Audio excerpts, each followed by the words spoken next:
Hi, I'm Yui Xu. And I'm Julie Kraftchick. We're active daters turned dating insiders. Here to dive into everything modern dating and relationships. Welcome to DATEABLE.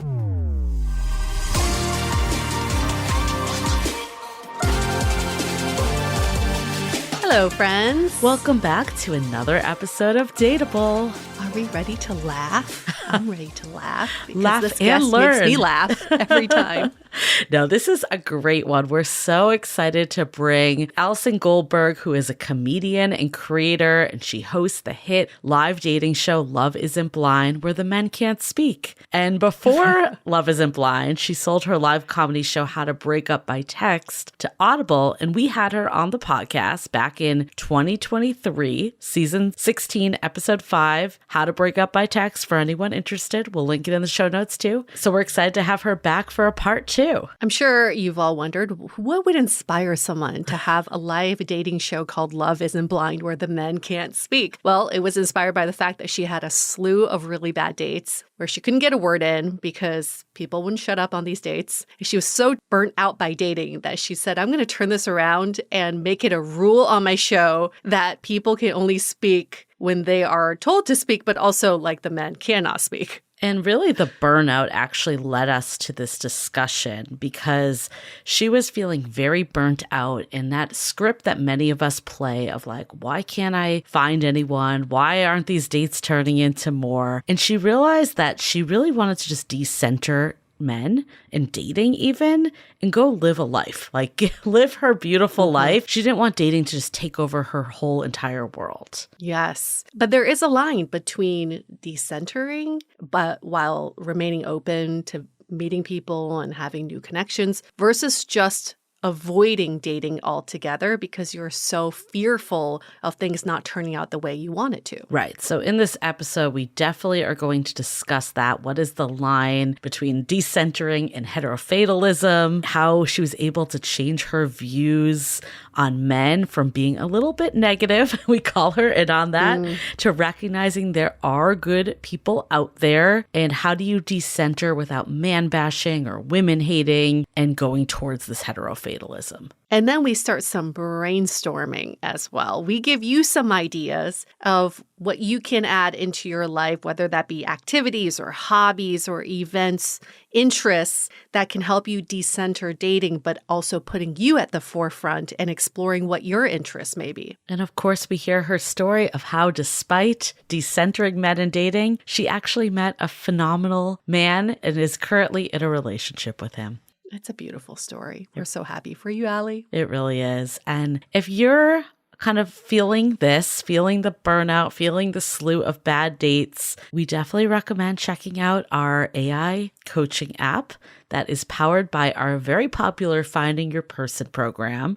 So we have fed this app with all of our past insights and learnings from that program, and then have this powerful technology that essentially allows you to get a custom tailored roadmap based on whatever you're going through. Have the ability to do journaling and get feedback and track like, am I slipping into negative territory? Am I still open, or have I closed myself out to dating? And what is that line again of decentering and not making dating your whole life, but also being open to finding that person if that is what you're looking for? It's so perfect for those of you, because I know those of you who do this, who wake up at 3 a.m. with a burning question or a thought, and you don't know who to call because 3 a.m., everyone's asleep. Now you can grab our app and talk to it because the app never sleeps.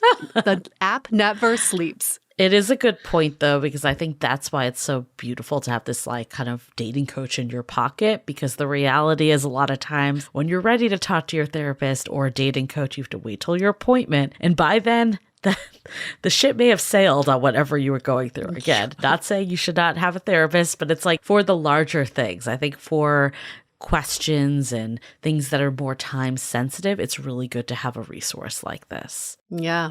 Or questions you're too embarrassed to ask. The app will not judge. To learn more, you can go to studio.com/dateable or find it on our website.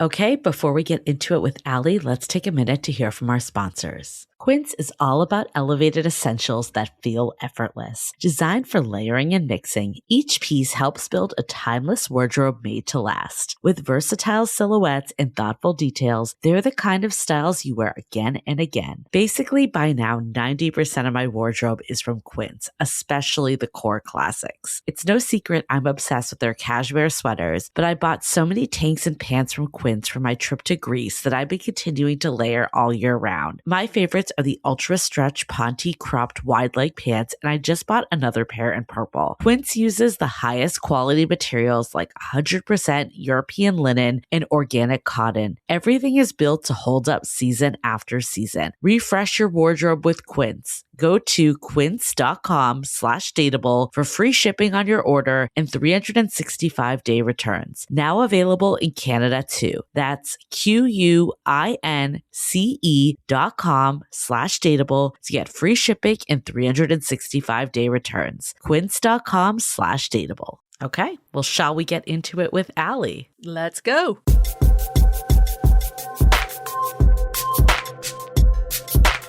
Hello, Allie Goldberg. It's so nice to have you back, who is a return guest, but also like a friend.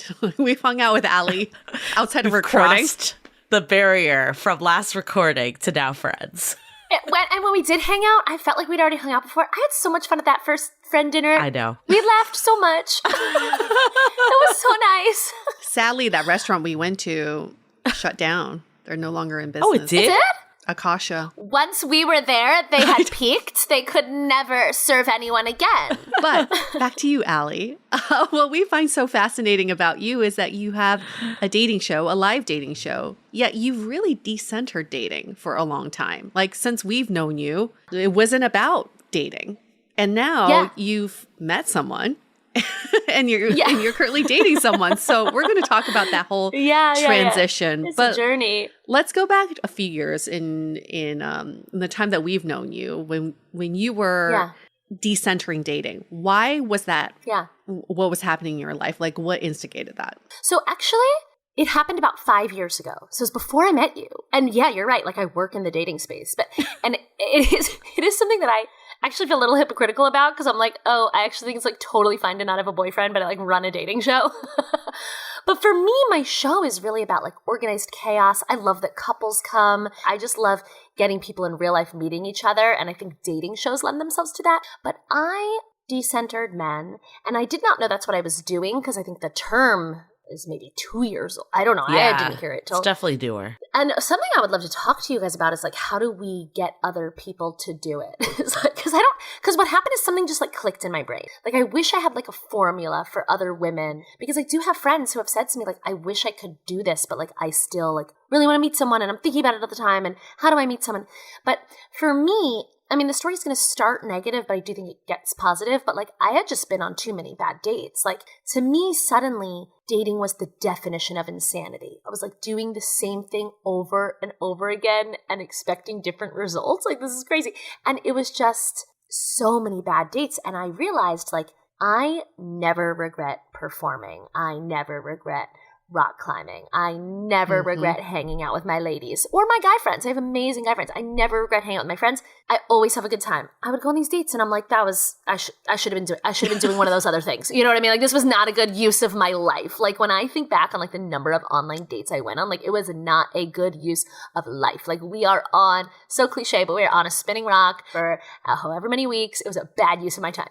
And so that realization just sort of like clicked for me, but it wasn't like I wouldn't date, right? Like, I was just like, this is not what my life's about. Like, if I met someone in real life and he asked me out and he seemed cool, like, I went, and I believe that I went with an open mind, but I was no longer focusing any part of my life around dating. And something that I know we're going to get into, but that I'm so excited or interested by, is like this line between decentering men and heterofatalism. I don't think I entered heterofatalism. I wasn't like, you know, all men are terrible and I'll never find someone. And actually, one of the very positive shifts that I'm sure we'll get into as well is like running a dating show actually made me way more positive about men. It was like a very sort of funny, happy accident that all my friends made fun of me for. So like, I decentered men, and then I grew to really like them. But this switch in my brain, I actually really wish upon other women, because it doesn't mean that you're not dating, but it's no longer sad. It no longer like all-consuming. matters in a really positive way, though. So I want to go into it because you said that, like, and I think this is very relatable to a lot of people. Like, this doesn't feel like a good use of my time. Like, I was talking to a good friend of mine the other day, and she said something very similar. It's like, I would go on a date and I'd think about the opportunity cost of, like, the work I could be doing. Oh my God, I could be doing other things. I could be reading a book. I could be masturbating. I could be doing anything. Yeah. But then on the flip side, it's like, if you do want to meet someone and share a life with someone, dating, at least the way it's been, has been the means to the ends to get there. If you're decentering dating and you're still open, how do you think you can still be open, I guess? And like, if you're really seeking a relationship, find a way there, or are you saying that you're decentering a relationship as well? So decentering, I think, is such an interesting just sort of mindset shift. Like, I think we all know these friends who are like, ooh, let's go to this party. I think there will be single men there. And for me, decentering is like, that is a completely unacceptable reason to me. Like, and I mean, that's always been an unacceptable reason to me personally, right? Like, we should be going because you're excited about the party. We should be going to the show because you want to see the show. We should be going to that class because you want to go to that class. We should be rock climbing because rock climbing is the best pastime that anyone could have. Is it a cult? Maybe. So I think it's really that sort of mindset shift, and it doesn't mean you're not dating, but it's like you're living your life for you. And so here's what I think about a lot. There is no male equivalent of the Bechdel test, right? So for people who don't know, I did bring the official definition, at least according to Wikipedia. The test asks whether a work, it's talking about film or TV, features at least two women who have a conversation about something other than a man. Some versions of the test also require that those two women have names. Okay, that's the Bechdel test. So there is no male equivalent. So I actually think decentering men should not be seen as something negative towards men. Men decentered women a long time ago. They never centered women, right? And that's great. Men have always been told to meet someone, but that like you should be doing all these other things. Like there is no Bechdel test for men. There's no test that like does the work feature at least two men who have a conversation about something other than women. Like that doesn't exist, right? So I do think it's like this really fascinating just like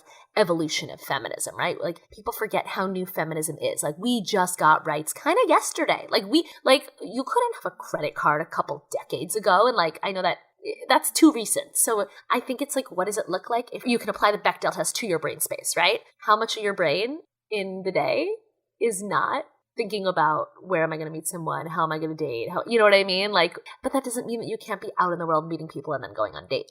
Since we only met you after you started decentering men, I don't actually know the Allie before. Were you actually someone who centered men? What were you like? Not centered in the sense of like, because I've always had like a ton of hobbies, but I very much was like, I want to meet someone. I need to meet someone. Why have I not met someone? Why has everyone met someone but me? Like a lot of those kind of brain spirals. Yeah. Which is why I actually really wish this upon other women. And I've had girlfriends be like, I wish I could have that switch, but I really want to meet someone. I really want to have kids. And I get it. Like these are all real things. So I do wish, and I don't know if you ladies can help, if we can brainstorm, but I do wish there was some kind of formula, because I don't think it means you're not going to meet someone. And I mean, I don't want to speak too soon, but I am currently in the best relationship I've ever been in. Although I will say 5 years after decentering. Like I hate when people are like, that's when it happens. When you stop looking. And it's like, no, I stopped looking literally years ago. You know what I mean? But, I do think I also spent the last 5 years like pretty focused on like building a life that I'm obsessed with. And, some of the cliches probably are true that like he saw that life and was like, oh, that looks good. I know. I feel like this formula, it's like you and I've talked about a lot, because I think actually for both of us, that was a piece of it too. And again, I don't want to like equate like decentering doesn't mean like you can't find someone. It also doesn't even mean like you can't be on apps. Like I was on apps when I met my husband, but I feel like I was in a place where I was like, if this is my life single, then it's pretty freaking awesome and I'm good, and someone is just additive. And I think it's like getting to that place, and then like you can still again be open. But that formula to get to that place, people ask all the time. And it's very hard to pinpoint what it is. I mean, some of it is obviously just getting comfortable with yourself, knowing yourself, realizing your value doesn't depend on if you're in a relationship or not. But unfortunately, there's not that like 1, 2, 3, and then here you go. I wish. Because sadly for me, it was a negative journey in the sense that like I went on so many like atrociously bad dates where like they were worth it because I have stand up about it. You know what I mean? But it's like so bad that it was like my brain just fucking snapped. You know what I mean? And so I don't want to tell people, oh, the formula is to go on like 1,000 go on so many bad dates that you lose count. You know what I mean? Like that's not the formula. But like that is what happened to me.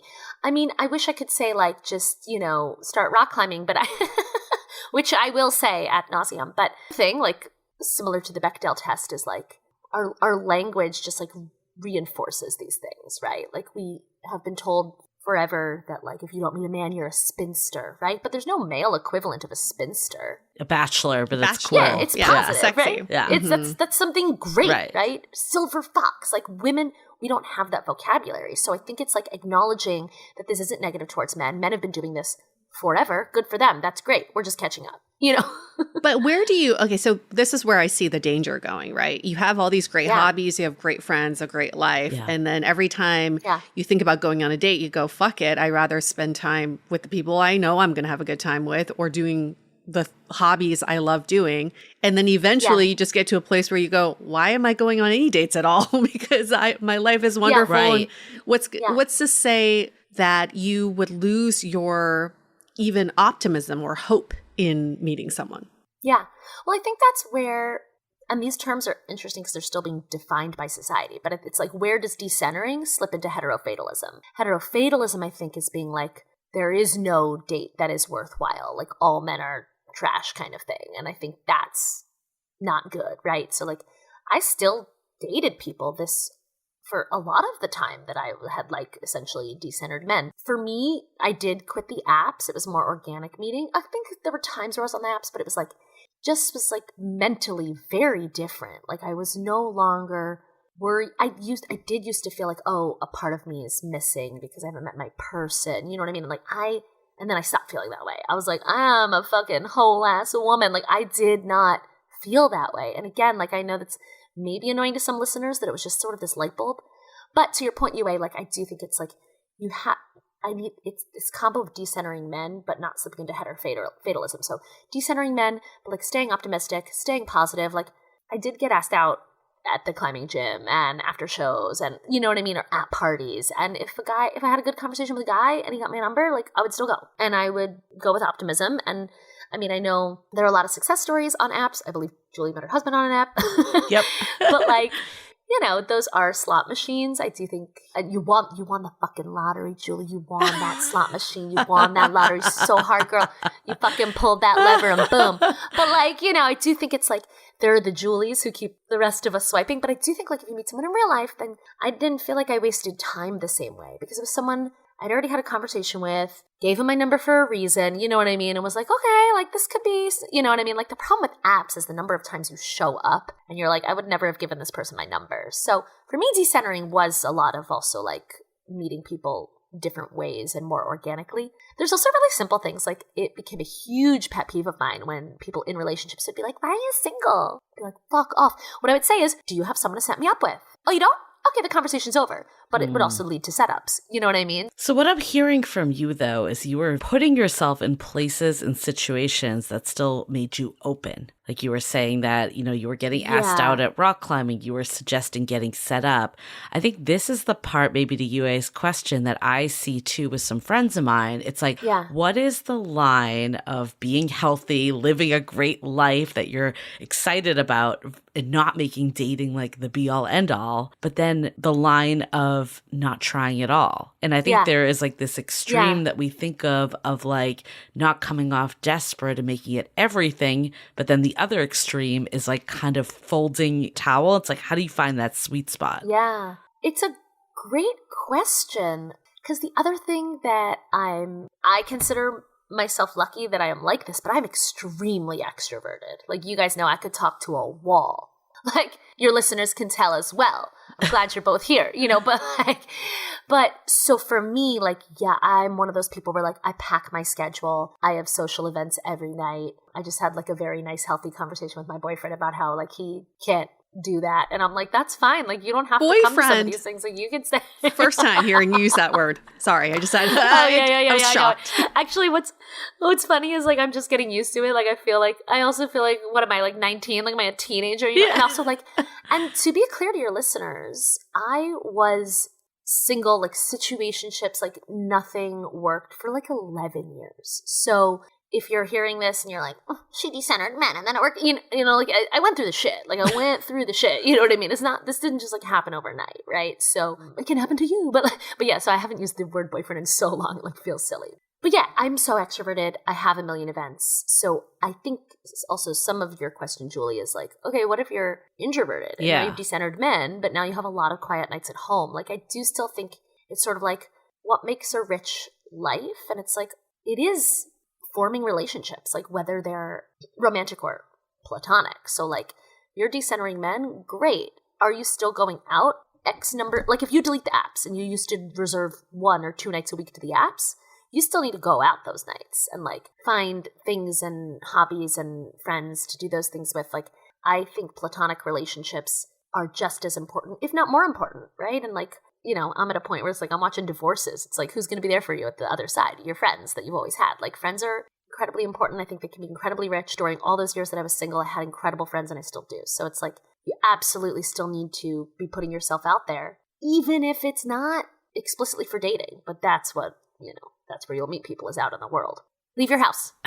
I'm curious your take, Yue, because I have some thoughts on my experience, but I know like you kind of also, when you were back being single, you didn't necessarily dive into going out every night, but dove into like tennis and a passion. What's your take? Yeah, I kind of felt the same thing. Remember, we were talking about like, you can be single and not actively looking. Like, you can be open to meeting people, but maybe not like actively looking or searching. And that was the mode I was in after my last breakup. It was like, I'm single. I'm going to live my life to the fullest. I'm open to new connections, but I'm also not like actively seeking that out, because my goal was to live this rich life like you were talking about, Allie. And it was kind of liberating to be like, I'm not. Anywhere I go, it's not driven by the possibility of meeting someone. It was actually driven by me and what I wanted to do. And I don't think I ever really lived my life in that way. It was really refreshing for me. I think for me, what was interesting was I was actively on apps, like going out, but it was mindset that really shifted. I think I identify a lot with what you were saying, Allie, of like, why me? Why am I the only one that can't meet anyone? And like having a lot of brain space in those like spirals. And I think getting rid of that, again, just like probably the years of doing this podcast and self-work and all of that, and being able to be like, my life is pretty freaking awesome as it is, and someone is only just the cherry on top. That was like a huge shift for me. And I think like limiting it too, like I was very conscious of not being tied to the app, even if I was on the app. Like, I was like, I'm going to go on once a week on Sunday nights, and I'm not checking it the rest of the time. I'm living my life.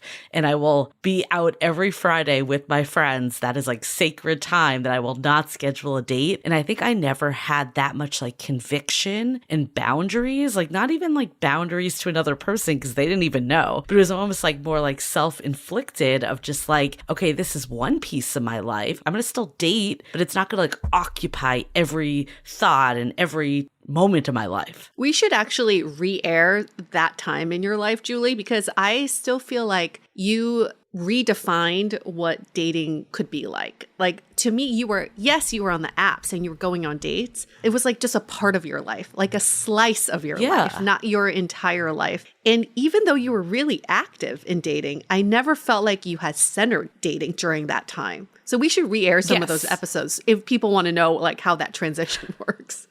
I'm like, that would be interesting, because it's like hard when you're living it, right? Like you can't necessarily pinpoint it, but it was this period of like rejection didn't sting as much anymore, because it was more of, again, just like a journey I was on, opposed to like finding this person that would complete me. Let's hold that thought, because we have a quick message from our sponsors.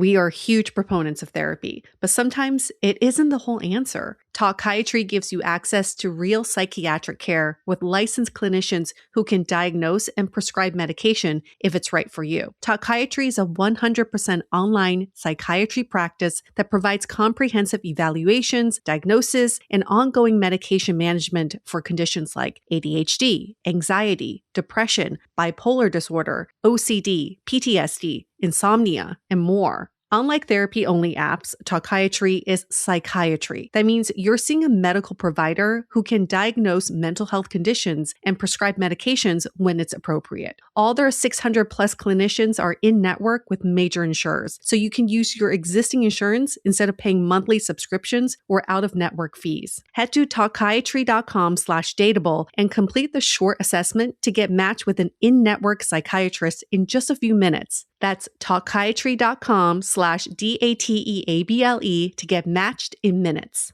I am so excited to tell you about our sponsor, Avocado Green Mattress. Their certified organic mattresses, pillows, and solid wood furniture are made without harmful chemicals and with thoughtfully chosen materials that are designed to support healthier living and more restorative sleep. I don't know about you, but my sleep matters. My mornings, my mood, my energy, and I love that Avocado makes that upgrade tangible with real materials designed for comfort, breathability, and a healthier home. And that's because Avocado's mattresses allow your body to properly recover, reset, and wake up ready to take on the day. The best part is that you can get a mattress with absolutely no regrets. Avocado offers sleep trials of up to 1 year to ensure you're getting the best mattress for you. When it comes to what you sleep on, real wins. Real is better. Go to avocadogreenmattress.com/dateable to check out their mattress and bedding sale. That's avocadogreenmattress.com/dateable, avocadogreenmattress.com/dateable. Okay, so sorry, I started taking notes. I should have pen and paper. But I know, it's like, what is she writing down I'm so texting, fast? guys. Yeah.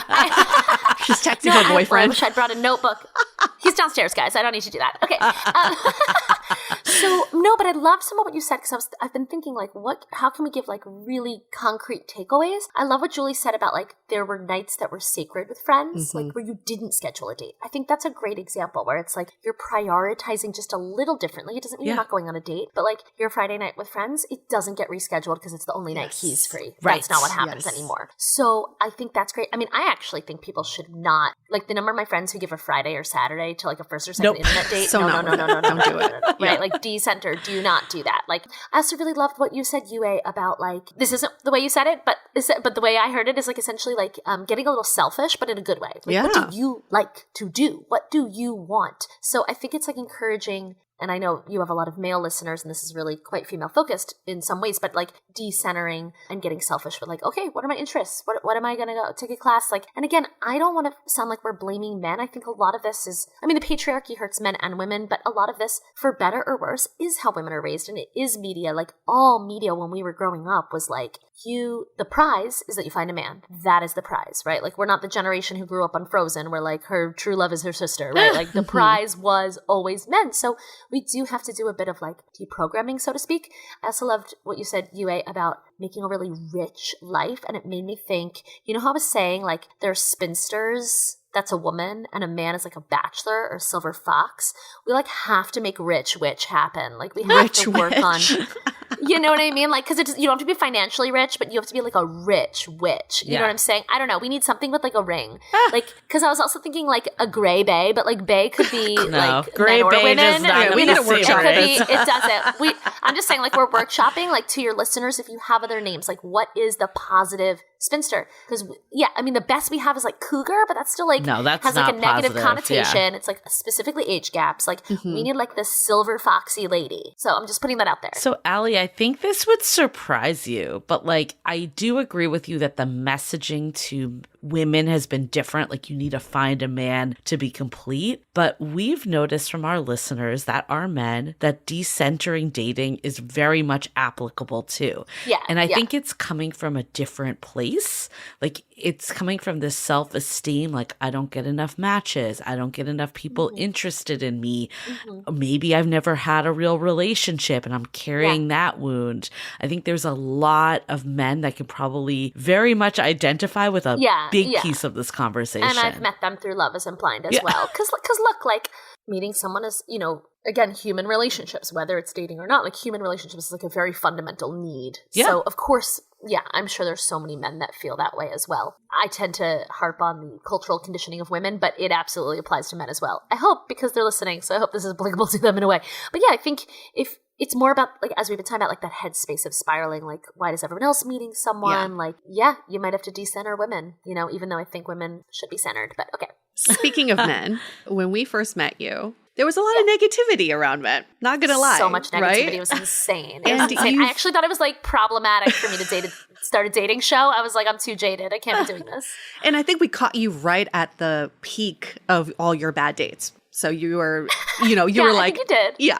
You were like trying to get out of that. So yes, the negativity we felt, it was palpable. But you've definitely changed your tune a little bit, especially from doing Love Isn't Blind. So how have your views on men changed throughout the years? Actually, I hope this is helpful to people, because what I've been thinking about lately is like, if you're heterosexual, it's so easy to go on a bunch of terrible dates and be like, all women are this, or all men are that, right? My bisexual friends actually have supported my theory. They're like, if you go with both, you're just like, it's just a lot of shit. Like, everybody's like, oh, everyone you can date sucks. Yeah. You can date both genders. Like, that's amazing. I'm sorry, there's like more genders than two. Like, I shouldn't. But you know what I mean? People are like, oh, you're bi? That's so great. Like, everybody's a possibility. And it's like, no, they're just everyone's more an asshole. humans. Like, there's still...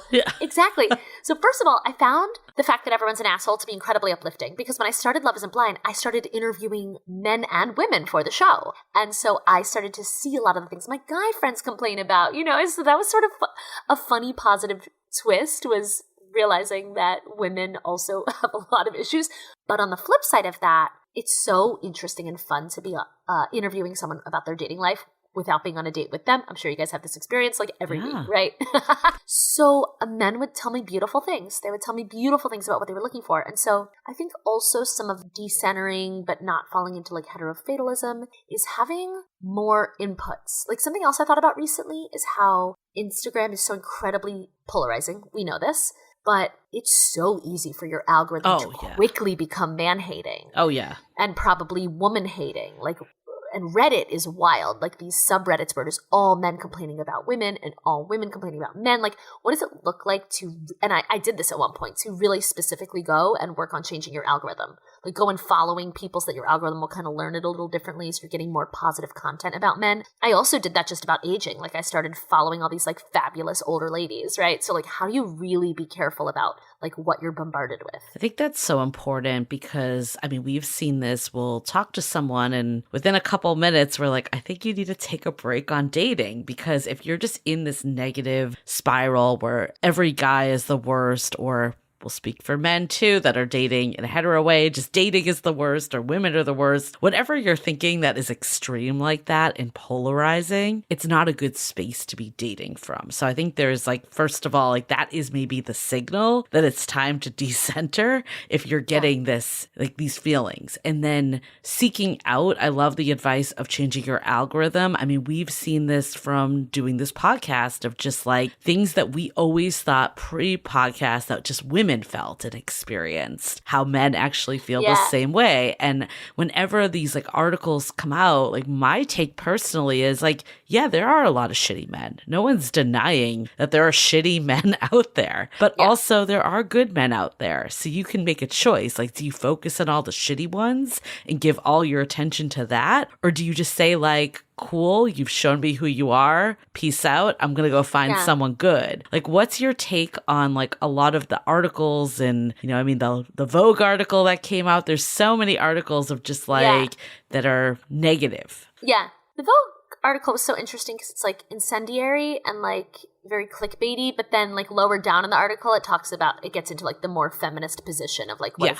does it mean to really decenter men? But to your point, like another thing people really need to be careful of with these articles and stuff is like that I think the algorithm will quickly lead you to all men are terrible, don't date, you're amazing, get it, girl. But the male algorithm is actually scarier because that'll send you down like the incel hole. Like that one actually can get oh my really God, dark yeah. really fast. I have a burner Instagram account as a male, and the shit I get, oh my God, it's scary. That is so fascinating. You have a Oh burner yes, Instagram account it's as a like man. everything that you would, as a woman, you would never see, and you'd be shocked to see this stuff. I think this is one of the biggest challenges, though, in dating is that both parties, if you're hetero and try to date someone of the opposite sex and gender, like this is what's getting in people's way of just like this negativity, because it starts at the articles, it starts at the algorithm, but when that becomes like your like belief system and headspace, it's a really dangerous place to be dating from. Okay, I'm glad that we're getting to some actual takeaways, though. I'm taking notes because the algorithm is so key. Like, I think because the internet, social media specifically, is designed to validate and enrage. It will show you your confirmation bias and it will escalate it. That is what it's designed to do. So, yeah, for listeners, like, I think really start at the algorithm. Like, yeah, you love that video because it's so relatable about dating women, but like maybe that's not a good idea for you to watch. And like, what does it look like to go follow some other accounts and like retrain it, you know? But I'm really trying to retrain my algorithm to be like almost exclusively climbing. And I just like watch a lot of climbing videos now. But I actually love how quickly the algorithm pegged me in that it started giving me like comedy climbing dating. Like it was a guy who was like it recently popped up for me where it's a guy and he's like, the caption is when every hold reminds you of her, and it's just like him at the climbing gym, like putting his hands on all these like vaginal looking holds. Oh my God. You know what I mean? And I'm like, oh my God, the algorithm has pegged me so incredibly that it took my 3 favorite things and combined them into one video. Like, this is insane. Okay, this is the other thing the algorithm does, though, is that it'll serve you the new content that you want to see, but then every once in a while, it'll sprinkle in something from your past to see if, are you still interested? Maybe this will still hook you. And I think this is how our brains work, too. We should actively train our brains to think about the things that we actually want to think about, like the positive and optimistic things. But every once in a while, the past sprinkles in, and we have to take a pause and say that I don't want that. Brain, like get that out of my mind. Instagram, like social media, is built like your brain. We have to remember that. So we can expand out of the Instagram algorithm, like think about our own algorithm in life. We actually talk about this in our book a bit about like how do you change some of like your mindset around it. Of course, like for the people on social media, the algorithm is a thing, but I also think even if you're not on social media, just like negative dating experiences or this, you know, the loop of like, I see all the people that have found their person and I haven't, but how do you start to like retrain and see different things in life? I remember in our Facebook group, like one of our moderators always being like, look around, like there are good men in this group. I see proof of good men. And I think that is so important to find proof of good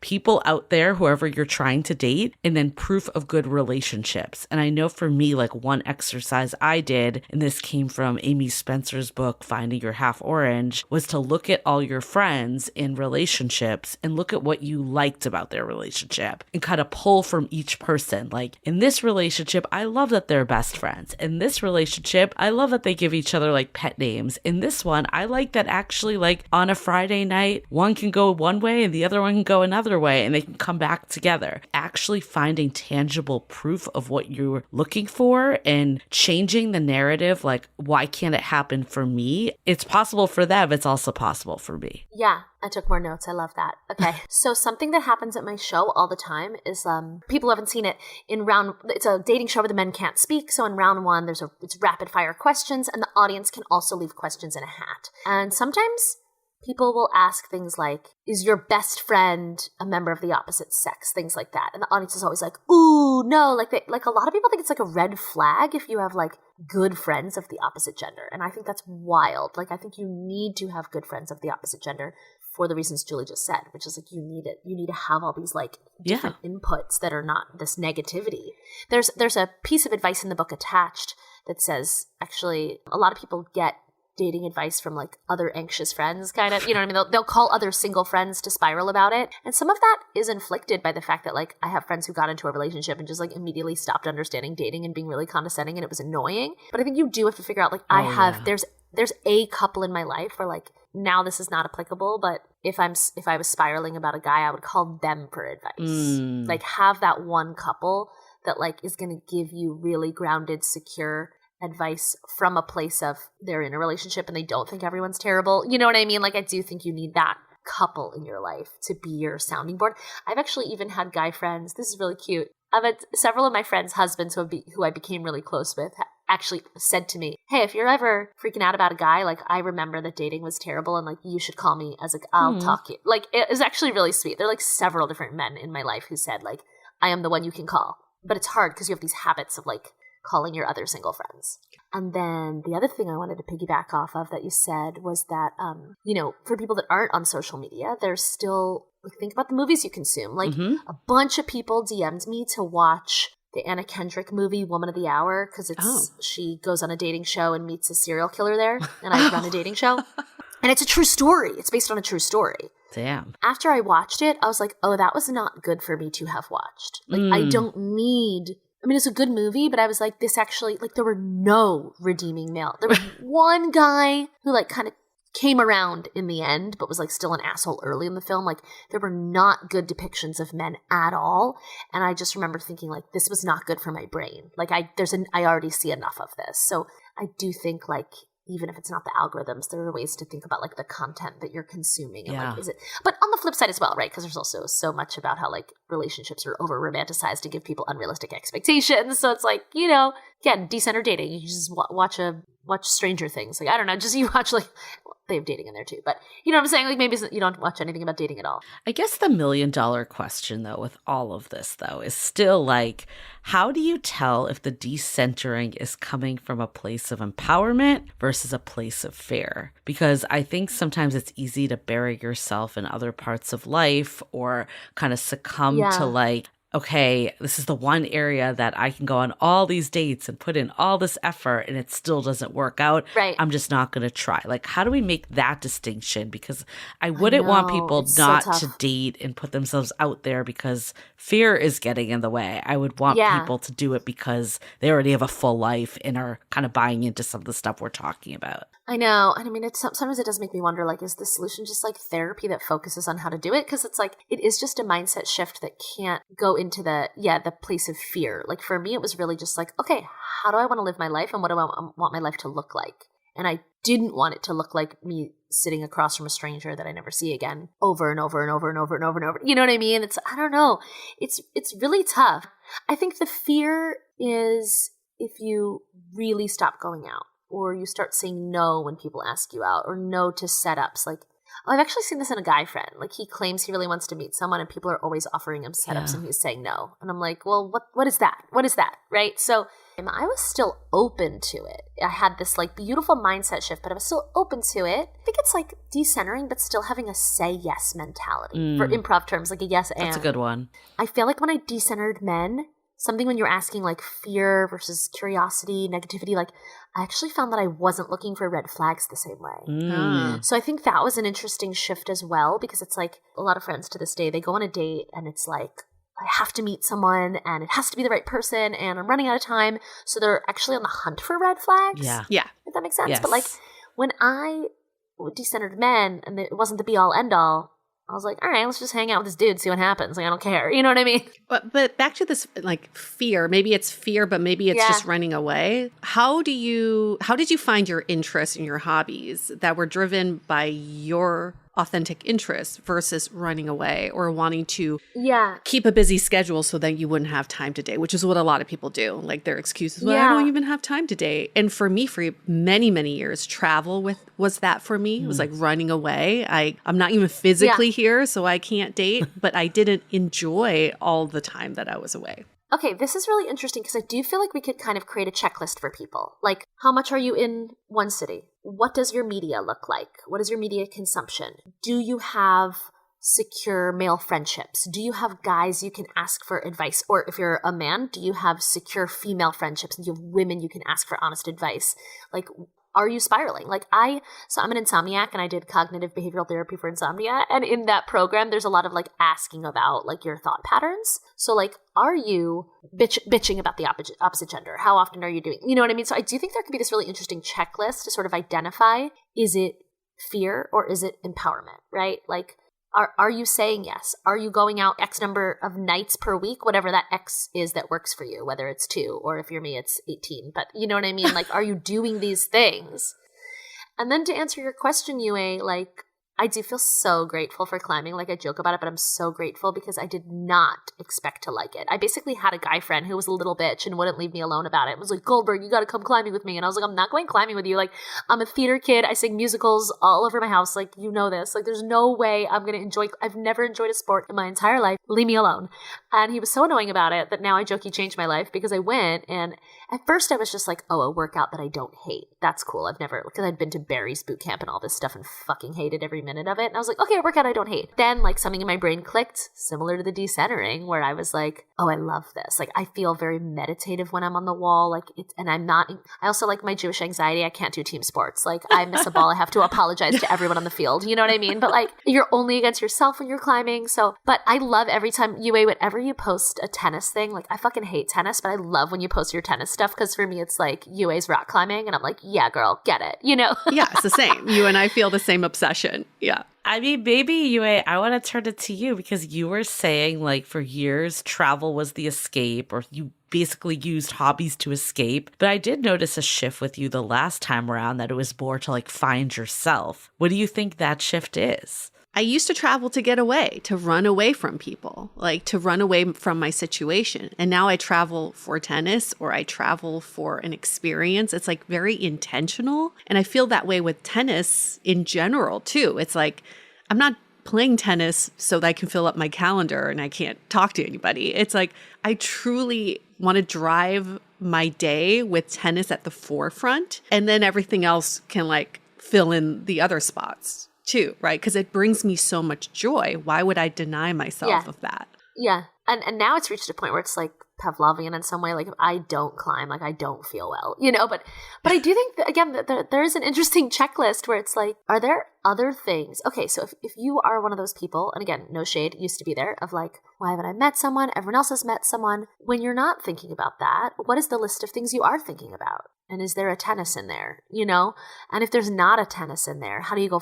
You got to go find a tennis. Like, you have to go, literally, you have to go out and you have to try things. Like, try every single workout in the book, try every single art class. Like, what is that? What is your tennis? Like, you have to go find it, because it's like, it is sort of like, all right, if you're going to remove all those like negative dating spirals, what are you going to replace it with? Like, replace it with something you love. So, but yeah, it's also not easy. I don't think it's an easy thing. Like, I feel so grateful that these changes happened for me, and I wish that I could like just push a button for all my friends and be like, yeah. I think it does get harder too as people are in different life stages. I'm seeing this with some friends that, like, if all your friends are married and having kids and they're in a different stage and you feel left behind. And I think that's actually why doing stuff like whatever your tennis, rock climbing, it doesn't even have to be a sport. Like, for me, it would probably be like painting or like something. Like, it does not have to be active. So I just want to like put that out there for people. But I think like anywhere that you can be social is like the extra benefit of it too. Like, yes, with rock climbing, for instance, you're competing with yourself, but other people are there. Yes. You're not just like doing it in your gym. It's too packed. I actually shouldn't encourage other people to start. But I think it's like the difference of doing a like painting. I'll take that example. Doing it in your apartment by yourself versus going to a paint class. Yes. Right? There's like little tweaks. And I think like, yeah, if you're in a place where you feel like all your friends are in a different spot and it's really hard and lonely, it's not to say that you need to get rid of those friends. Absolutely keep those friends, but fill your life with other stuff so your dependency isn't just on people that are in a different place of life. Yeah. Because I think that can make it like amplify some of the stuff too. I love what you said about paint night. There's a cafe near me that has like a community paint night. But also I've started hosting, oh my God, Yue, you have to come because you're in LA. I've started hosting Crafternoon once a month, and people just come over with anything they're working on. You know, so it's like, I love that. Yeah, just like, but to your point, Julie, yeah, like I think part of this checklist that I'm imagining we develop immediately after this podcast is like, yeah, getting out there and doing the thing, but also is the thing social. Yes. You know? The other thing I was thinking about is there's a book called No One Tells You This by Glynis McNichol. I think that's the name. And it's about like a woman who turns 40 and she's not married and she doesn't have kids. But it's this very empowering book of like, oh, I didn't think I'd be here. But wait, this could be exciting because I get to write the script. Like these stories haven't been told yet. What does it look like to tell them? So I think it's also like reading books like that, but like, what are those things that will make you feel empowered about the fact that like, Julie, I guess where that thought came from is when you were just mentioning about feeling you're left behind. Yeah. I love your idea of looking at the good couples, but I actually think something that helped me was looking at the horrible couples. And I know that sounds really bad. I think what's hard when you feel left behind is it looks like everyone has this thing but you. Right. Yes. Right. When you look at the good couples and then you look at the bad couples, you're like, oh, I'm doing fine. I'm doing fine. Like, I'm not, like, don't settle. Like, I had a friend tell me when she was getting divorced, she said, I'm in a prison of my own design. Mm-hmm. Yeah. And I was like, holy shit. Right. So I do think there's value. Yeah. We don't want you to get negative, but I think there is value in realizing like you can be any age and single and actually you're doing just fine. Just fine. You're fine. Because a bad relationship's way worse. I think something else that was helpful for me is I kept feeling like, oh, I'm so behind. I'm so behind. Like, because first it was like everyone had a boyfriend, then everyone was engaged, then everyone was married. You know, it was like, I'm behind. But then suddenly I was like, oh, I'm on a different path. Yeah. And that was really That's fun like a to slight realize. reframe. Yeah. And it's I like, was what I'm do you on get a different to do? fucking Yeah. road. I'm in uncharted territory. Let's see what's behind this tree. You know what I mean? Like, Yeah. And it became fun. Well, it became fun. I think that is the shift, though, to curiosity instead of like this dwelling on like, why isn't it working out? I want to dive into this even more, but before we do, let's take a quick break to hear from our partners. Getting dressed should not be this hard, but somehow it is. And that's why I love Armoire, because Armoire makes getting dressed easy with a clothing rental membership that helps you build the perfect wardrobe with high-quality, unique brands picked just for you. You just take a quick 5-minute style quiz, choose from your personalized closet, and your pieces show up at your door in as little as 2 days. I've been using Armoire a lot when I travel, and I'm heading to the East Coast soon, and instead of buying coats and sweaters I'll never wear in LA, I rented the cutest ones through Armoire. And the hot tip is I get them delivered to the hotel, so I don't have to carry them in my luggage. It's also my favorite way to test new styles without committing or cluttering my closet. I love that I always have something new to wear without the decision fatigue and without feeling guilty about wearing something once. Right now, Dateable listeners can give Armoire a try and get up to 60% off their first month. That's up to $150 off. Just visit armoire.style/dateable. That's ARMOIRE.style/DATEABLE to get up to 60% off your first month and never worry about what to wear again. Try Armoire today. Watching our loved ones age is one of life's toughest transitions. It can be stressful to take care of a loved one, and I've had many friends been really overwhelmed trying to balance work, their children, and the rest of life at the same time. If you don't know where to start, Care.com is here to help you breathe again. You can browse background-checked in-home caregivers or explore local senior living communities. At Care.com, you'll find specialized support for everything from meal prep to support for loved ones with dementia, backed by real reviews from families just like yours. And Care.com has safety and hiring tools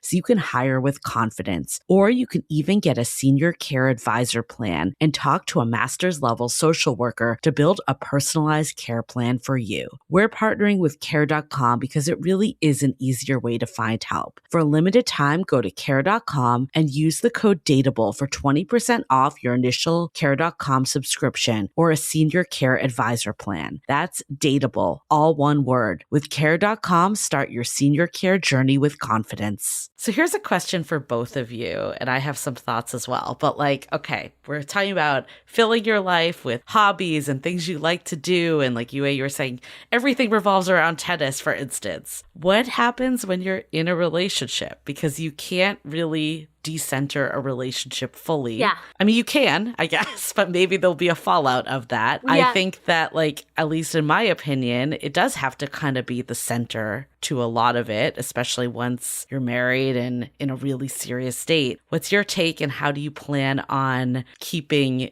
your stuff going? And I'm not advocating that like you give up your whole identity. I'm definitely not saying that. Right.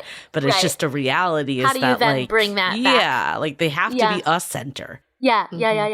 Well, do have to make time, but like in my current relationship, we've had some really interesting talks that I didn't know you could have with a straight man, where he's like, Well, okay, so we're medium distance. He lives in San Diego. I'm in LA. So when things really started getting serious, they got really serious immediately because it was basically like, it doesn't make sense to go there for like dinner, right? So pretty quickly it was like, we're spending 5 nights together and he's living with me, right? And so he not me, he sat me down that first weekend that we were together and he was like, hey, I've basically moved into your space. That can be a lot. Let's have a check-in. How are you feeling? How are you doing? He's also, he was like, I want you to go see your girls. I want you to leave me behind. Like, you need to have, like, I don't want you to feel like you have to take care of me. Like, I'll be fine. I'll absolutely occupy myself. Like, don't worry at all. And so he gave me that space. So I think there's also like, if you're in a healthy relationship, because I just like also like as like a neurotic Jewish woman, like if someone's in my space, I feel like I need a host all the time. And he was like, you don't need to host me. I'm here too long for that. Like, you know, my girls wanted to go to Pilates. He was like, go to Pilates. You know what I mean? He's like, I'm good. And so there's this interesting like making space for him, but him also giving me permission to still like go do my own thing. And so I've never met a man like this. We pretty immediately were like, let's have weekly check-ins. And so like that's huge for like how do you balance these things? Because I didn't even realize, and again, I credit him entirely, but I didn't even realize how much like I do like little things that I think maybe like, oh, it's not big enough to like have a discussion, you know, but like by having a weekly check-in. Because the problem I think is that often a lot of people let cracks become, you know, rivers and gorges. So it's like, how do you just like maintain all those little things? And he was like, you're gonna resent me if you're not doing your own life and you're not getting your errands done. And he's like, I don't want you to associate me being here with any level of stress. Like, I want you to associate it with like, and he said things like no guy's ever said to me, like, and but to Julie's point that you said earlier, he has literally said things like, this needs to be additive. And that was also like going back to decentering men. Like, I felt like my life was great and whole and was missing nothing. And he was very aware of that. He knows that I don't need him in like a really great way. And so he's like, this needs to be additive. Like even this morning, he knew I had this podcast. I was getting ready for it. Brought me a matcha latte. You know what I mean? Like he's always looking, and so I try to do the same for him, but he's always looking at like, what are little things where my life can be easier? He knows I need caffeine before this podcast. Although arguably the listeners like, she had too much caffeine. Please don't bring her a matcha latte. What else was in that matcha latte? I think you bring up a good point, and this is at least how I view it too. It's like you need to center yourself while in a relationship, but also center the relationship. And I think where I think about it is like, it's not conscious that I'm like, oh, I'm making this room for my partner. It's because I want to also. Like, I want them around because I enjoy their company. I enjoy them being there. But then they're also giving the space, and I'm doing the same for the person to be themselves. And like my partner, for instance, like he really likes having a night that he just like does his own thing. Yeah. And like we are in the same apartment, but we're in separate rooms. And we do that every Monday. Yeah. It's like, now it's a thing. I love that. There's different times, and like I go out with friends a lot. So it's not like I'm losing myself in this relationship, but I would still say he's like at the forefront of this relationship, not because it's like an obligation, but it's because it's like I genuinely want to. And I think like when you find the right person, that it's easier to center you'll want them. To, and that part becomes easy. Yeah, it's almost harder. Like what's interesting for me about being in a relationship is how much I almost like identify as a single person, because I've been single for so long. I have a huge group of single friends. Like I identify as a single person, and so it's like then it's like a mind shift back. But like if you really are into someone and it's good, like you're gonna want to do that so easily. And I've been that girl so many times where like a girl gets a boyfriend and then I don't hear from her, and I'm like, what the fuck? So like I do not want to be that person. So I'm like making a conscious effort to like make sure I'm still, I mean, the bigger thing for me is not him. It's the fact that I travel every weekend for work. Like that's the thing. But yeah, so I host craft afternoons. So I know I'm going to see all my girls then. Like I have my rock climbing buddies and I have to climb. But I guess I'm actually answering the opposite of your question, which is like centering him. But Julie, I love that point about like you guys having Monday nights separately, right? We've had talks where he knows I'm really extroverted. He likes to have some downtime. Yeah. And so I also said like, look, I said, I know this will be crazy because I'll have to like essentially put it in my calendar, not to block over it, but like we could have days where like I will not make plans. You know what I mean? Right. Like we can do that where it's just like we wake up, because he likes to just wake up and like decide what's happening that day, which is like I'm booked out. Every chunk is booked. So, but yeah, like I am having to compromise. But it doesn't feel like compromise because this is someone where it actually feels equal. Like I actually worry that like he does more for me than I do for him, which is like not usually the experience. Yeah, that's like Sign of a healthy relationship. I was going to say, I think about how does everything feed into each other versus taking away from each other. So when I think about like my tennis obsession, it feeds into my relationship to a certain point. Like I really enjoy playing tennis with him. I also enjoy seeing him after a tennis session because I'm like all pumped up, right? That's feeding into the relationship. When it starts to sacrifice a relationship is if I'm like booked out every night this week for tennis and I can't see him. That's not good. That's not feeding into the relationship. So I think about the same thing with travel too. There is a certain healthy amount of travel for me where I get to miss him and that feeds into our relationship. But then there's also unhealthy travel where I'm always away and I don't see him. So that's always the conversation we have to have. Like, is this serving our relationship or is this taking away? I like that. Like the relationship is an entity on its own. Yeah. Yeah. And he has his climbing, like he's obsessed with jujitsu. And so like I went and tried jujitsu, you know what I mean? Like he's tried climbing. Like, so I think there's different ways that like coming together, but I think that part's easier. It's almost like, how do you maintain that identity that you built and love while you're decentering? So yeah, you've already started talking about your journey. How did this transformation happen, going from decentering to now being in a relationship? I mean, this one's still new. Like and it's new enough that like with every passing week, I feel less paranoid, but I'm a little bit like, oh, what if I say it publicly and then it falls apart? You know what I mean? Yeah. But it has been the best relationship I've ever been in. And he met my parents this past weekend, like yesterday. So it's been easy, but I will say to the point of decentering, like he did pursue, which was kind of cool. Wait, how did you guys meet again? At a show? Met at a show, yeah. So what happened is, and then people are like, "Oh my god, you met at your own show! Like, is this why you started your show?" And I'm like, "That's insane." First of all, I've been doing the show for 3 years, and like I've been performing for like 20. Like this is not why I did this show. But I was performing in San Diego, and this couple came up to me after the show, and they were like, "Do you get hit on all the time after shows?" And I was like, "Never. I think the men are terrified of me," which is true. I never get hit on. And they basically were like, yeah, okay, so's our friend. He's scared to speak to you. But was he there? But he was there. Okay. They were like, but we would like to pitch him. And like they were so fun. Like speaking of like Julie couples that you look at and you're like, that I like these, like they were such a fun, like energetic, high energy couple. But I was like, if he's friends with you, like he's probably pretty cool. Which is also a reason why like I personally am pretty against the apps, even though they do work out. Look at you go, Julie. But I think there's something so valuable about meeting their friends. Like, I think we really need to do away with this culture of like, when do you meet their friends? Meet their friends on the fucking first or second date. I think someone's friends say so much about them. Like, bring them. I don't know why we have to make it weird. Like, bring them. This is someone I met on Hinge. We're on date 2. Great, meet their friends. Because we've talked about it. I'm like, I would never have matched with him on an app. I mean, first of all, the distance alone. But he would have looked like some software engineer who's obsessed with jujitsu. Like, I would be like, what? But his friends were so fun. And then he came up to me and like couldn't make eye contact, which now is funny. But I know. I revealed that I had taken the train to San Diego. And at the end of the night, he said, I would like to get to know you. And it seems like the only time is I would like to offer to drive you back to LA tomorrow. Wow. Oh, wow. That's an act. Yeah, he knew I had a wedding. Yeah, he's like, I'll drop you off at that wedding. I'll turn around and I'll go home. And so, yeah, it was cool because like I have joked that I run a dating show, but I'm romance starved, and it was like a very romantic offer. And he did it in a way that somehow didn't seem creepy. I don't know how he did that. I tell him all the time, I'm like, how did that not seem so fucking creepy? But I do think also because I'd met his friends. Like, he clearly had like normal, fun friends. Right. Like, you know, it was less likely to be a psycho. I did not take him up on that though, because I was like, that's crazy. Like, what? And actually, this speaks to the decentering. I was like, you know what? I am looking forward to this train ride by myself, to be honest. Like, it's a beautiful train ride. I don't need to be stuck in a car with someone where, like, what if we don't have anything in common and there's nothing to talk about and then it's like a miserable experience? I don't need to do this. So I said, let me sleep on it. And I texted him the next day, like, this was an incredibly romantic offer and I am romance starved despite running a dating show.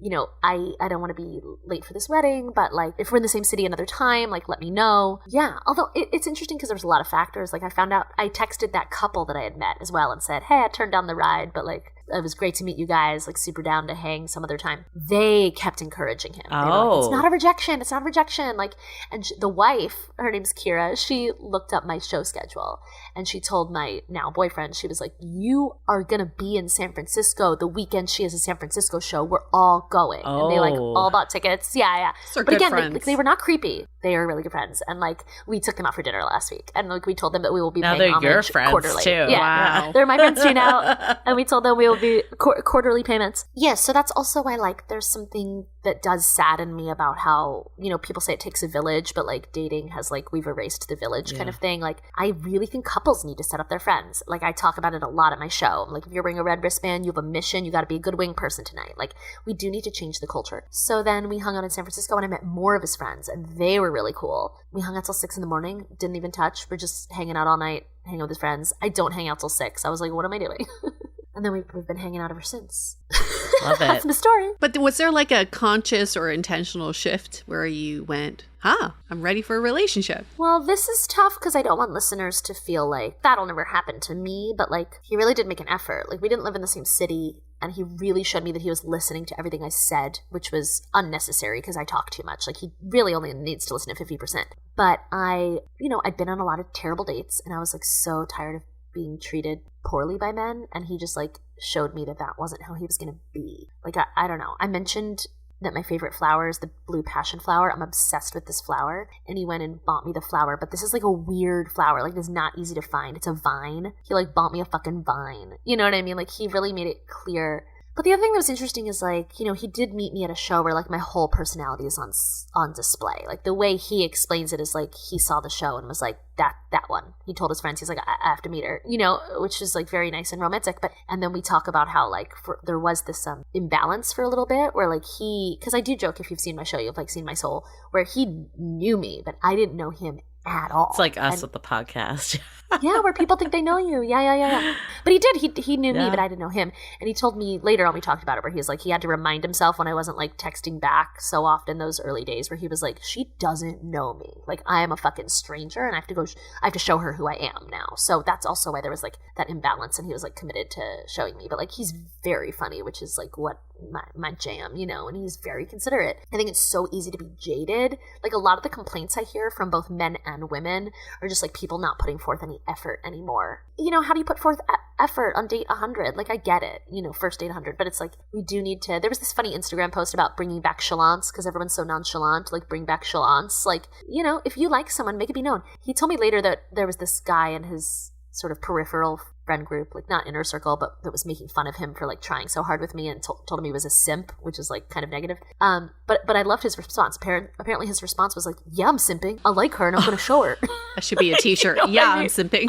I think what I'm hearing from you, though, is it wasn't like this switch that you're like, now I'm ready for a relationship. It was that you met someone that felt like they could be a good fit for you and a good person to just get to know more and more. And eventually it led to a relationship. Yeah, like when I mentioned that we like hung out till 6 a.m., I mean, we just had so much to talk about. Like, it was like psychotic. Like, the first few times we hung out, we just like were up all night talking. Like, it's crazy. So it is like remaining open. It's like not, you know, again, like the line between decentering and heterofatalism. Like, I just really enjoyed hanging out with him. And so we kept hanging out. I know you were saying too, like, some people maybe can't relate because they don't do a dating show. And I don't want it to be like, well, you know, that's impossible. But yeah. But I guess that brings me to my takeaway, though, of this. I mean, this whole conversation has been so interesting. I think the one takeaway I have, though, is to like, how do you find what puts you in your element? Because you don't have to be on stage. Like, we've talked to so many people over this podcast. Like, I mean, I've had this experience too when I like started 500 brunches back in the day. Like, I didn't even know my ex-boyfriend was hitting on me because like I was just like in my element and like happy. And like, we've talked to someone that worked at like a film production, like not on stage at all. Like, it could be any job or any like element, rock climbing, tennis, whatever it is,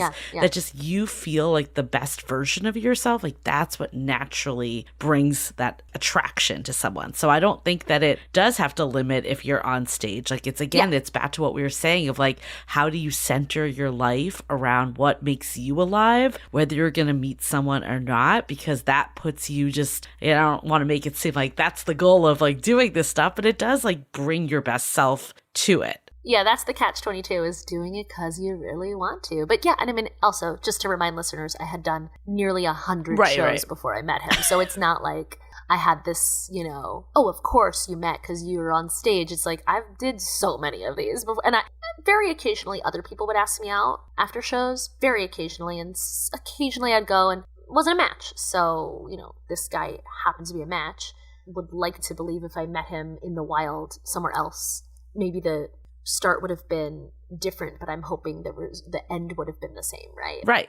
The other takeaway I have too is like when you decenter dating and not make it like every last consuming thought, that's when you can see if something is additive. Because if it's like such an end goal, like that's when anyone will do, right? And we want to get to the place where you're finding the right relationship for you, not just any relationship. And seeing the effort that comes through, those are the signs, the green flags, instead of focusing on all the red flags about someone trying to like go on a date and remove everyone. When you decenter, you see the people that feel additive, and then you can invest further in them. Yeah. And then my last takeaway from this conversation is really getting clear of why you're decentering is so much of the energy, because what I've heard through this whole conversation is the tone shifted, right?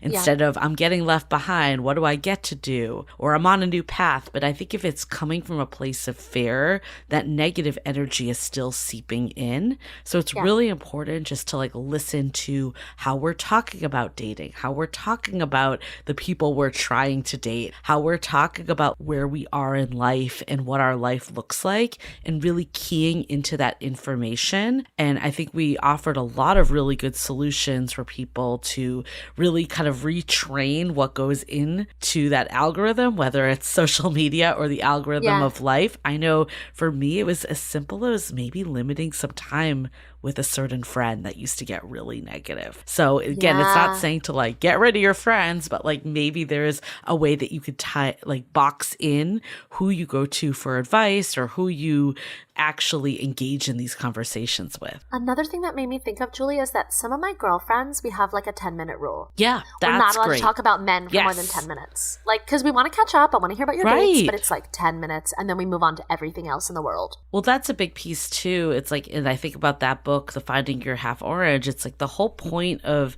being in a relationship is to be happy. So why aren't we being happy now and doing what makes us happy and beelining to that happy, even if we're not in a relationship? And like I talked about earlier, of Friday night was like reserved for friends because I knew connection was important to me. And even though I'm looking for connection in a romantic partner, I don't want to get rid of the existing connection that makes me so happy as it is. Yeah, I love that. I think that just feeds into my main takeaway is when we say decenter dating, we're not just saying just dating. Decenter everything else in your life. Decenter work, decenter family, decenter friends. Yeah. Because at the center is you. You are the driving force of all these other areas of your life. So we're not saying like switch out dating for work, the center is still about what drives your happiness, your growth, and creating this rich life, and not about filling this void with all of this noise. And dating can be noise